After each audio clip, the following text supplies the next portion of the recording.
بیش از چند قرن است که اندیشمندان غربی در جستجوی ساختن آرمان شهر یا همو یوتوپیا هستند. جامعه‌ای که در او انسان بی‌نیاز از دین، سنت، ارزش‌های ثابت بتونه با تکیه به عقل و پیشرفت مادی به سعادت کامل دست پیدا بکنه. اما آیا این رویا واقعا تحقق یافته است یا تحقق یافته نیست؟ جهانی که قرار بود با علم و تکنولوژی به بهشت زمینی تبدیل شود، امروز با بحران‌های معنوی بیشماری مثل فروپاشی خانواده، تنهایی انسان مدرن، جنگ‌های ویرانگر و شکاف‌های عمیق اجتماعی دست و پنجه نرم می‌کند. آیا مشکل در خود ابزارهاست یا در خود تصور آرمان شهری که سعادت انسان را تنها در رفاه و پیشرفت مادی جستجو میکنه؟ شاید زمان او رسیده که از خود بپرسیم آیا آرمان شهر وعده داده شده واقعیت دست یافتنی بوده یا ناکجا آبادی که هرچه انسان به سوی او حرکت میکنه بیشتر از او فاصله میگیره؟ بینندگان عزیز، در این بحث ما دو مهمان ویژه داریم و این بحث را به کنکاش خواهیم گرفت. نخست مهمانان ویژه را هر یک خوش آمدید میگم. جناب آقای سیف الاسلام سادات، پژوهشگر و دانشجوی علوم اجتماعی، و همچنان آقای شعیب رحیمی، دانشجوی علوم سیاسی و پژوهشگر علوم فلسفه سیاسی. آقای رحیمی، دقیقاً آرمان شهر از کجا میاد؟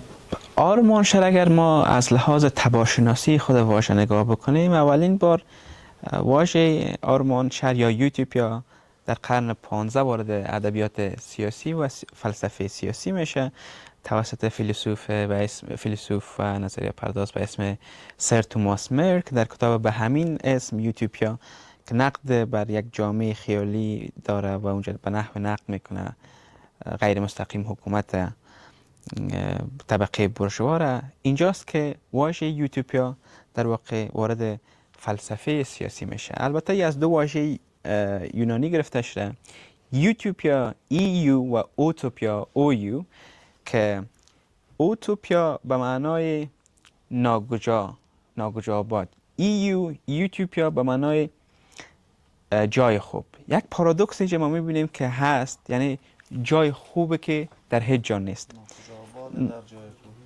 یک جایی که وجود نداره. البته اندیشه یوتوپیا یا آرمان شهر پیوسته در اذهان بشر بوده همیشه. از وقتی که جهان وجود داشته و انسان خردمند بالاخره تکامل یافته، اندیشه یوتوپیایی پیوسته در ذهنش نقش بسته. یعنی که وقتی که انسان با غم، با ناملایمت‌های زندگی، با تنگدستی، فقر مواجه میشه، یک تصور یک جهان بهتر را همیشه داشته.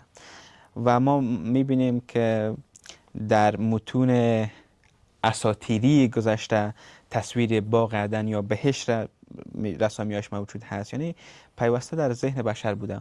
ولی یک شخصی که مثلا آمده باشه کم منسجمتر در این مسئله حرف زده باشه و توضیح داده باشه و امو یوتوپیای خود به قلم آورده باشه و گفتار آورده باشه، افلاطون هست.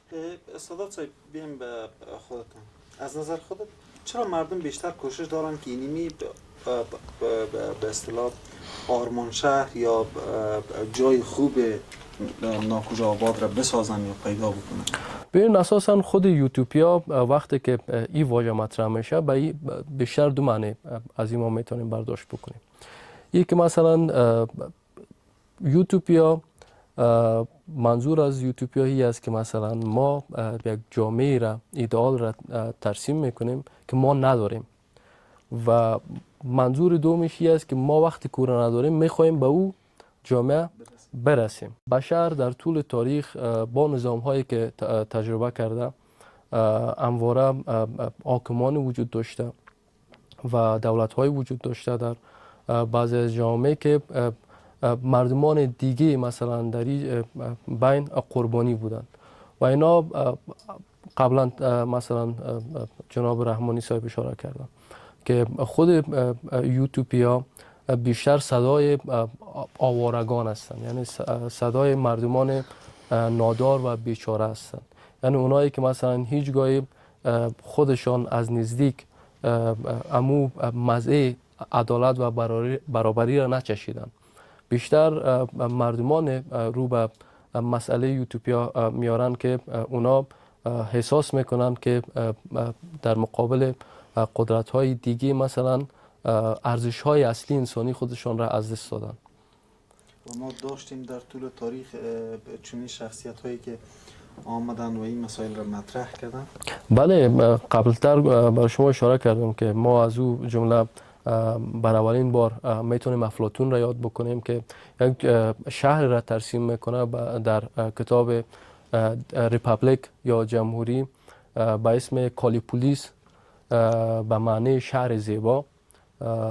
معنی امی کالیپولیس شهر زیبا میشه و اساسا افلاطون به این باور است که اگر قرار باشه ما یک جامعه آرمانی را بخوایم ترسیم بکنیم یا بسازیم که از هر لحاظ بی‌نقص باشه، در او عدالت، برابری وجود داشته باشه و یک هارمونی روحی اجتماعی در او جامعه به وجود بیاید، ما نیاز داریم که فیلسوفان یا دانشمندان را بر سر حکومت قرار بدیم یا انتخاب بکنیم و بعدا ما مثلا در نظریات بعدی مثلا میتونیم از مور یاد بکنیم که یک شهر خیالی را ترسیم میکنه به اسم یوتوپیا یا ناکجا آباد یا جای خوب که اون عمدتاً یک شهر است در قسمت سیلان و یا میتونیم بگوییم که کامپنلا یک شهر آفتابی را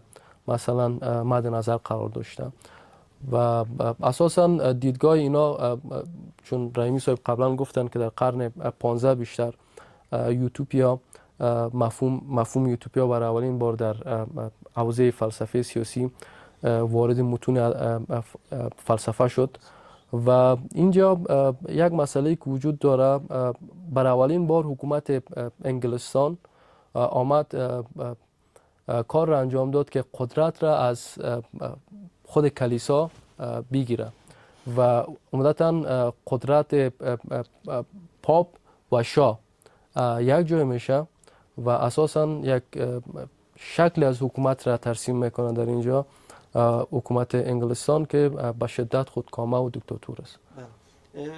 در این قسمت من میخوایم از رحیمی صاحب بپرسیم که شاید جواب سوال من قسما در گفتار خودتونم موجود باشه که چقدر در این مدت تلاش های برای یافتن برای داشتن این آرمان شهر وجود داشته در طول تاریخ و چقدر یا موفق بودن برای رسیدن برای از این؟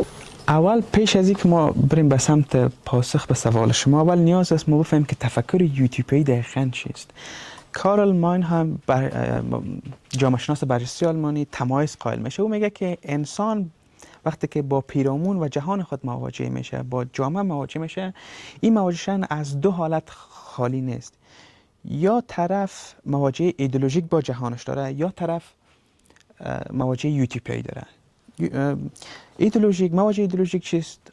یک نظام عقیدتی و تفکرات هست که بر تمام همین ساختارها پاسخ میده و در واقع جواب میده که جهان چطور هست و همین چیزایی که هست چطور کار میکنه و اگر حقیقت هم باشه پیش ما هست. و این بیشتر توسط طبقه حاکم و قدرتمندان ایدئولوژی ها باز تولید میشه تا که به نحو توجیه بکنن وضعیت موجود را. در مقابل ما داریم مواجهه یوتوپیایی. مواجهه یوتوپیایی بیشتر توسط طبقه نخبگان تحت ستم، طبقه کارگر و طبقاتی که بیشتر تحت ستم هست مطرح میشه. اینها خواهان دگرگونی بنیادین هستند، خواهان نقد هستند و خواهان تغییر سیستم هستند. این میشه تفکر یوتوپیایی.